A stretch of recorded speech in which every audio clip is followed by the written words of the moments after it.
Entonces, como ya me conocéis, dejarme a mí seguir en el poder porque esto os conviene. Y ciertamente, para muchos empresarios también es fácil negociar ya con Marruecos porque se sabe cómo llegar allí. ¿De acuerdo? Entonces, tener todo esto presente. Yo digo del futuro, que es incierto porque a la ciudadanía, a la sociedad civil árabe hoy se le presentan varios dilemas, pero hay uno que yo he llamado... Yo no soy una académica muy al uso, porque no me ha dado tiempo ni de producir libros, ni de publicar muchos artículos, pero se dice que los académicos tenemos que discurrir y pensar y tener alguna tesis nueva, ¿no? Hablábamos de no tener fraude. Bueno, aquí puedo decir que esto no es fraude. Puede ser un bolazo total, pero no es fraude. O sea, yo lo llamo el dilema, y si el presidente dice bolazo, yo podré decir bolazo, ¿verdad? Me lo vais a permitir. El dilema lo llamo de los hombres del presidente. Fijaros un poco que el Consejo Supremo de las Fuerzas Armadas, que está liderando ese proceso de transición democrática en Egipto hoy, y el Consejo Nacional Transitorio Libio, con un expolítico del régimen de Gaddafi, que están intentando negociar la salida, que se vaya Gaddafi y poder ellos crear otro tipo de gobierno, otro tipo de modelo político en el país, hasta ayer eran los hombres del presidente. ¿Realmente hay demócratas en estos países? ¿Se puede ser demócrata a la edad de, no sé, 70 y pico de años sin mirar a nadie? Por suerte no tenemos a nadie esa edad en el aula y nadie se va a sentir ofendido. Pero ¿se puede ser demócrata después de toda una vida de haber sido parte de ese mismo régimen? Y aquí viene el segundo dilema para estas sociedades. O bien se enzarzan en un pasado y en su rencor e intentan llevar ante la justicia al presidente Mubarak, a toda su familia, a sus hijos, como Gaddafi. Si miráis las fotos en internet, uno de los hijos de Gaddafi, vosotros que sois de empresas, y yo por suerte hoy quedé muy contenta porque yo estudié el MBA en ICADE, ¿no? Y vengo a trabajar en la Universidad Católica. Es todo como que todo va cerrando un ciclo, ¿no? Y donde he estado también haciendo pasantillas, y no estaba en el currículum, pero en Georgetown, ¿no? Porque es una universidad muy buena, pero además tiene un departamento de estudios orientales y africanos buenísimo. Entonces, bueno, como que lo jesuita va por ahí también, ¿no? Pero el hijo de Gaddafi, uno de ellos, Jamis, donde estaba estudiando un máster en el Instituto de Empresa de Madrid, que ahora lo han echado, ¿no? Lo han echado, seguro que no iba nunca, seguro que no iba, pero lo han echado porque él estaba comandando una de las tropas de élite que cargaba sus, digamos, armas contra el pueblo libio. Pero el otro venía aquí al Conrad de Punta del Este, hay fotos con Beyoncé, con fiestas privadas con María Carey, o sea, estos no se privaban de nada. Entonces, el segundo dilema que se le plantea ya a la sociedad civil árabe es, o bien castigamos a todo el régimen y nos enzarzamos en un pasado y por lo tanto no nos concentramos, no nos esforzamos en el presente y en el futuro de nuestra nación, o amnistían de alguna manera al presidente Mubarak y a otros, a Ben Ali y a toda la comidilla que los acompañaba en estas cosas, y se concentran en realmente aunar esfuerzos entre las distintas agrupaciones políticas, porque hay de muy diferente índole, desde comunistas hasta socialistas, pero también a hermanos musulmanes, ¿no? A islamistas, más o menos moderados, pero hay distintas agrupaciones, y no todas tienen un mismo proyecto político-religioso para el país. Y digo político-religioso, la religión juega un papel importante en el futuro de estos países. Entonces, o bien miran hacia el pasado, o bien miran hacia el futuro, y creo que eso también en Uruguay tenéis bastante, digamos, experiencia, y no debéis descartarla, porque cuando tengáis que negociar, hablar con estos países y hablar de vuestro país, porque es importante vender también el país. Uno no puede pretender llegar a Arabia Saudí y vender kilos y toneladas de productos si no saben ni dónde queda Uruguay. Cuando yo viajé con el presidente Vázquez, y me voy por el lado de las anécdotas porque creo que son válidas e ilustrativas, venía una señora que era la encargada de Relaciones Públicas del Departamento de Colonia, de Walter S. Zimmer, ¿no? Una señora muy agradable, y decía, no, porque tú me tienes que ayudar, le tenemos que dar este DVD porque aquí tenemos que hacer un proyecto en la Plaza de Toros, tal. Digo, a ver, para un poco. ¿Qué les importa a ellos la Plaza de Toros? No saben dónde queda el Real de San Carlos y no saben dónde queda ni Colonia. Hija mía, que tenemos que crear primero imagen país, tendremos que vender primero Uruguay.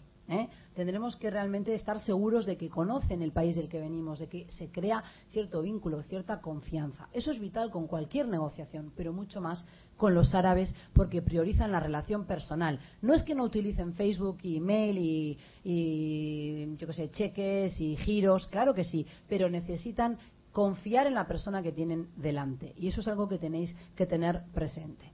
Bueno, en algún curso que podamos dar sobre cómo negociar o estilos de negociación con los árabes os podré dar más pautas de qué cosas hacer, qué cosas no hacer, todo eso que parece como un chiste, algo cultural, pero que es muy importante, cómo agasajar.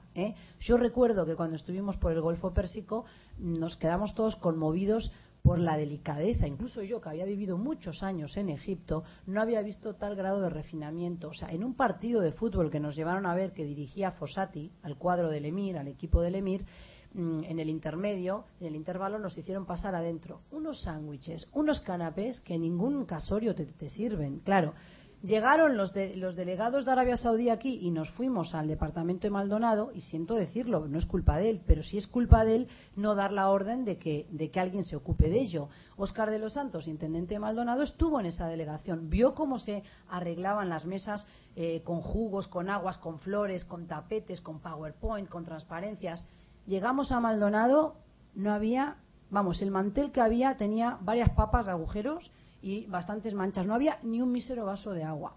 No, tú no atiendes así a una visita, ¿no? Entonces, ese tipo de cosas que parece una queja, que es parte del protocolo, habrá que tenerlo en cuenta. Y otras que no me va a dar tiempo a hablar. Llega el momento de las Navidades o de no sé qué, y quieres mandar un regalo a la embajada de Irán, no mandas una botella de vino Tanat, no mandas Tanat, por rico que esté. O sea, no, mandarle, no sé, una postal, un mate, y la figura de un gaucho, pero no mandas botellas Tanat. Eso lo hizo, lamento decir, un alumno mío de Cancillería Uruguaya, que después le pegué un tirón de orejas tremendo. Digo, o te faltaste esa clase o no me hiciste ningún caso, con lo cual en las dos cosas suspendido, vamos. Me sentí realmente ofendida que hubiera hecho eso. Me lo confesó él, dice, Susana, no sabes la que me mandé, me dijo otra palabrota, no sabes la que me mandé. Digo, sí, muy grande, muy grande. Bueno, en fin, sigamos con esto. El papel de los jóvenes es importante, pero también quiero destacar el de las mujeres. Tenemos el mito, porque veo muchas mujeres en el aula, lo cual es bueno, tenemos el mito de que la mujer en el mundo musulmán está anulada, de que está ocultada, que la tapa un velo muy pesado, y eso puede ser cierto para algunos países, Afganistán, Pakistán, pero también es verdad que hay mujeres como las tunecinas, las marroquíes, pero también las egipcias, que han salido a la calle a protestar codo con los hombres. Con velo o sin velo es lo de menos, es un detalle. Yo he llevado velo cantidad de veces en mi vida y no supone una tranca para el trabajo, ¿de acuerdo? Entonces, yo os diría que las mujeres en estos países no todas son amas de casa, ni todas abandonan la profesión. Muchas deciden hacerlo, y en aquellos países que tienen nivel adquisitivo mucho más alto, como en el Golfo Pérsico, Qatar, el Kuwait o en Bahrein, sí que deciden ocuparse de su familia, pero muchas otras continúan trabajando porque la economía del país también se lo impone. Por ejemplo, el caso de Egipto. Con lo cual, vosotras vais a poder recibir delegaciones donde vengan mujeres y también vais a poder integrar delegaciones. Que nadie me diga que una mujer no puede negociar nada, porque creo que la prueba viviente está aquí hablando. Yo he ido en calidad de traductora y si yo no abría la boca no se entendían. Eso es así. Pero además de eso, también me ha tocado trabajar en el mundo árabe, desde en una embajada hasta en mil cosas, y realmente nunca me despreciaron por ser mujer. Si acaso me he valido de ser mujer para conseguir más información. Sí, y no tengo empacho en decirlo. Claro, si tú eres mi interlocutor y tienes también tus estereotipos y me vas a mirar, aunque no lo soy, pero una chica Barbie, pues yo me hacía la Barbie. Si me sirve para sacar información, pues evidentemente que sí, Entonces, también tenéis que saber jugar con eso de la feminidad, ¿de acuerdo? Porque aquello que a lo mejor no le quieren comentar a un varón, os lo comentan a vosotras. O de repente les da más apuro deciros que no a vosotras que no a un varón. Como también ser mujer de repente en combate, lo digo porque ayer se habló de esto en una conferencia importante que hubo en Uruguay, en el IMES, ser mujer combatiente para el ejército de Israel está demostrado que supone que el conflicto se alargue. ¿Sabéis por qué? Porque los palestinos, en ese caso los árabes, son tan machistas que odian rendirse ante una mujer. Entonces continúan peleando y batallando aunque tengan que morir antes que rendirse ante la mujer. ¿Entendéis? Entonces, fijaros hasta qué punto ya hay análisis y estudios de casos sobre toda esta casuística.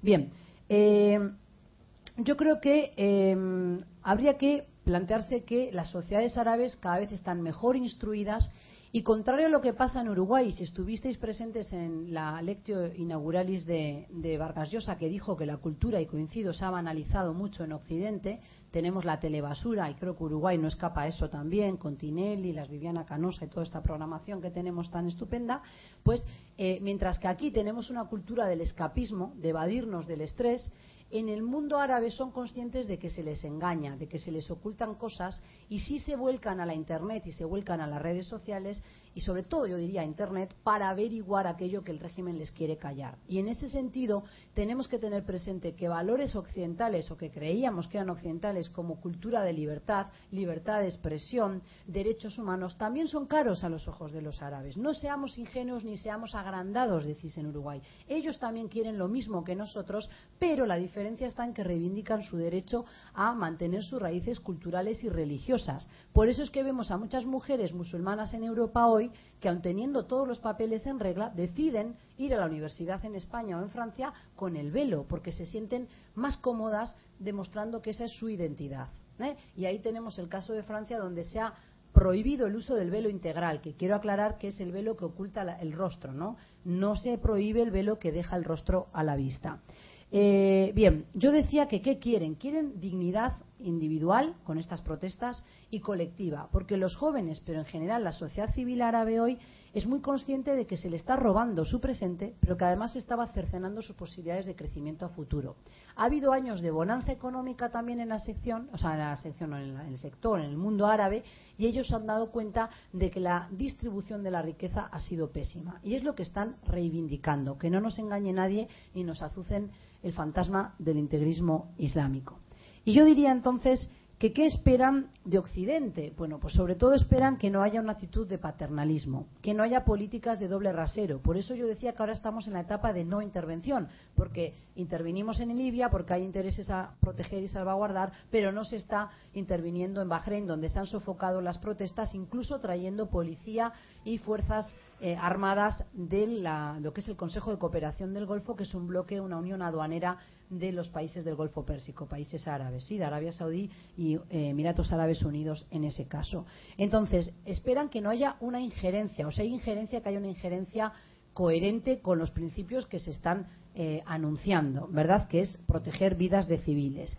Respetar sus diferencias, porque lo que nos dicen los árabes es ¿por qué nos exigís elecciones democráticas y cuando surge de las urnas la opción islamista nos congeláis la financiación, como ocurrió en el 2006 con Hamas en Palestina, y ayer mismo se firmó un acuerdo de reconciliación, diría yo, entre Hamas y Fatah, y ahí también tendremos que ver qué depara el destino para la causa palestina, y todo esto afecta a los negocios, vaya se afectará, porque el propio Israel se ve afectado, y de hecho Israel ya dijo que así va a ser muy difícil negociar porque consideran a Hamas todavía una organización terrorista. Bueno, entonces, yo diría que ¿qué podemos esperar en el futuro inmediato? Bueno, que abusos como los de Guantánamo, y lo que sabemos hoy gracias a las filtraciones de Wikileaks, que no es que no lo sospechábamos, pero ahora tenemos la certeza de que hubo realmente maltrato a los presos, pero además que era todo muy naif, ¿no? Porque los norteamericanos, también tienen eso en su sistema. O sea, tenían allí incluso a jóvenes de 14 años recluidos durante 7 años, obligándolos a delatarse entre sí. ¿Qué tipo de fiabilidad puede tener una delación hecha bajo tortura psicológica, aunque solo fuese psicológica, que ya es bastante, ¿no?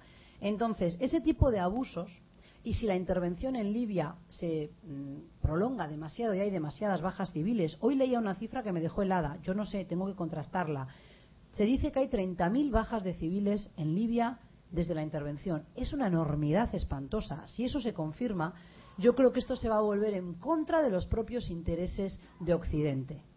Y entonces, una vez más, estaremos alimentando los argumentos de una plétora de organizaciones yihadistas, es decir, de combatientes de Alá y del Islam, que van a cargar las tintas en contra de sus regímenes, primero por corruptos y por ser aliados de Occidente, y en contra de los intereses occidentales. Y cuidado, porque si bien en Uruguay no hubo un atentado de tal magnitud, los argentinos tienen muy presente el atentado de la AMIA. ¿De acuerdo? Entonces, yo diría que el futuro es bastante pesimista, porque lo que empezó como una euforia de una ola de revoluciones hoy está bastante trancado, y como dijo un pastor, hablando de citar a las fuentes, no me voy a otorgar no voy a decir que esto lo dije yo, el dilema de los hombres de los presidentes, sí, eso lo digo yo, pero esto lo dijo el pastor Iliev, no sé si lo conocéis, es un pastor luterano que muchas veces ha venido también a cursos y actividades de la universidad. Y me dijo hace poco, estábamos juntos en un evento también así divulgativo, académico, y me dice: Susana, se puede armar una guerra, se puede ir a la guerra, pero no se puede perder la guerra, eso ni Dios lo perdona. Y es verdad. O sea, han ido a la guerra Libia, bueno, ahora gánala. ¿Os imagináis si después de todo este embrollo y no sé cuántos miles de civiles muertos en Libia, finalmente queda Gaddafi y sus hijos en el poder? Va a masacrar a toda Misrata y va a masacrar a los insurgentes, a los padres de los insurgentes y hasta la abuela del insurgente para que no pueda procrear a más niños. Entonces, estas son las cosas que yo creo que en Occidente muchas veces no sopesamos y tenemos prácticas muy cortoplacistas. Y eso después, a la postre, trae problemas grandes. Y ligando esto con, a ver cómo vamos de tiempo, con algunos elementos culturales, ya que tenemos ahora, espero, un poquito más claro el panorama del conflicto y qué podemos esperar, yo diría que tenéis que tener presente que la cultura pesa. La cultura a la hora de hacer negocios, así sea con China, con India o con el mundo árabe, pero incluso con la propia España va a pesar. ¿Y por qué digo España? Porque aquí en Uruguay, a la hora del almuerzo coméis un único plato, no se toma vino para que nadie se duerma, para que no se vayan a dormir al trabajo.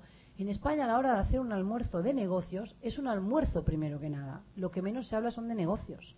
A la hora de almorzar un norteamericano, son aburridísimos. Te ponen PowerPoint y speech y alocuciones. Si tú estás comiendo, dejas el tenedor, aplaudes, vuelves a comer 2 horas, vuelves a dejar. Se te enfría todo, hombre, así no, así no. En España no se habla de negocios, se habla de Messi, se habla de, no sé, de trabajo, de fútbol, pero no de lo que tú quieres vender y comprar. Bueno, igual que eso ocurre entre España y Uruguay, y en España se come con vino, os aviso a todos, pagar una buena botella de vino cuando vayáis por negocios, y vais a tener que tomar vino cuando estéis allá. En el mundo árabe también hay que tener en cuenta esas diferencias. Yo hablé antes de los intermediarios, del vínculo personal. Es importante crear confianza. Y yo creo que después de haber vivido y asesorado a delegaciones empresariales españolas en Dubái concretamente, algo que percibí con los uruguayos que estaban allí es la tristeza que tenían porque tanto hablar del departamento 20, y no solo hay emigrantes uruguayos que tienen necesidades económicas en California o en España, también hay un montón de uruguayos, o bastantes, no sé si un montón, pero unos cuantos uruguayos que han emigrado por razones económicas, pero porque querían otra aventura, querían otros horizontes. Y en el caso de Emiratos Árabes Unidos hay gente que está muy bien posicionada, que no está reclamándole nada al Estado uruguayo, sino que quiere brindar información valiosísima. Hablo de veterinarios, hablo de arquitectos, pero hablo también de jugadores de fútbol. Hay que aprovechar el tirón del Mundial, claro que sí. Yo también he estado en Sudáfrica hablando con una escuela, hablando de Forlán y no sé qué, y le decía a mi hija, nena, dile que tu padre es amigo de Forlán, que le consigues una camiseta que ya está, ya tienes todo hecho. Entonces, hay que aprovechar eso, pero aprovecharlo bien. Entonces, si sois empresarios en ciernes o vais a abrir un negocio o estáis asesorando a una delegación de empresarios uruguayos, que tengan la precaución de contactarse con la embajada, con el consulado general que exista allí y además ver qué uruguayos están en la vuelta que puedan proporcionar datos importantes y que os puedan hacer de gancho, de calce para encontrar al jeque, al emir, porque os vais a encontrar con que en esos países todos son doctores, todos son abogados, todos son ingenieros y todos son príncipes. ¿Y con quién hablo? Si son un montón de príncipes. Evidentemente habrá que identificar, como me dijeron a mí, tú, Susana, no te despegas de aquel, ni de aquel, ni de aquel, porque ya sabían quién era el que tenía la guita, como decís aquí. Bueno, entonces hay que saber moverse con esas cosas y, por tanto, yo creo que hay que saber valorar ese asesoramiento, que además es gratuito, porque me lo decían, Susana, yo ofrecí esto, les dije de abrir tal cosa, tal producto y nadie me dio bola. Esa es la frase que me dijeron, nadie me da bola. Bueno, que sepáis entonces que ahora que hay una crisis en estos países y que la economía está tambaleándose o por lo menos muy convaleciente, fijaros que Túnez dependía enormemente del turismo, pero Egipto es un gran productor agropecuario, no sé, pero sí agrícola, por lo menos de hortalizas, de lo que son también tubérculos, estoy segura porque lo recuerdo. El algodón de Egipto es muy bueno, textiles. Bueno, entonces ahora que esos países están, países árabes en conflicto, los PAC que llamo yo, ¿no? Estos PAC que están ahora convalecientes sus economías, seríais muy inteligentes si vais viendo a qué países exportaban ellos, porque ahora que su capacidad de exportación merma, vosotros tenéis ahí otro mercado interesante. Pero además de eso, podéis complementar la producción de estos países ahora que hay huelgas y que esas fábricas o esos sectores productivos están estancados, ¿verdad? Luego teníamos que hablar de las trabas burocráticas, trabas a la importación, todo eso, aranceles y demás. Hoy no da tiempo, pero que tengáis esa perspicacia. Además de eso, tendríais que ver también que Uruguay está perdiendo una oportunidad importantísima de tener una certificación halal. ¿Qué es eso? Pues para aquellos que saben lo que es el kosher, es similar, pero para el rito islámico. Es decir, no van a consumir carne, bovina, ovina, no van a consumir ningún tipo de alimento animal si no ha sido el animal degollado con el rito islámico, que como diréis aquí en cristiano mal hablado, es una pavada. Es degollar, o sea, cortarle la aorta al animal, pero mirando hacia la Meca. Claro, primero habrá que llevar una brújula y ver dónde está la Meca. Pero hasta ahora, en Uruguay se está haciendo con algún señor que dice, soy musulmán y tal, y hago el rito. No, no, no. Eso es hacerlo, perdonadme la expresión, que ya la conozco, a la uruguaya.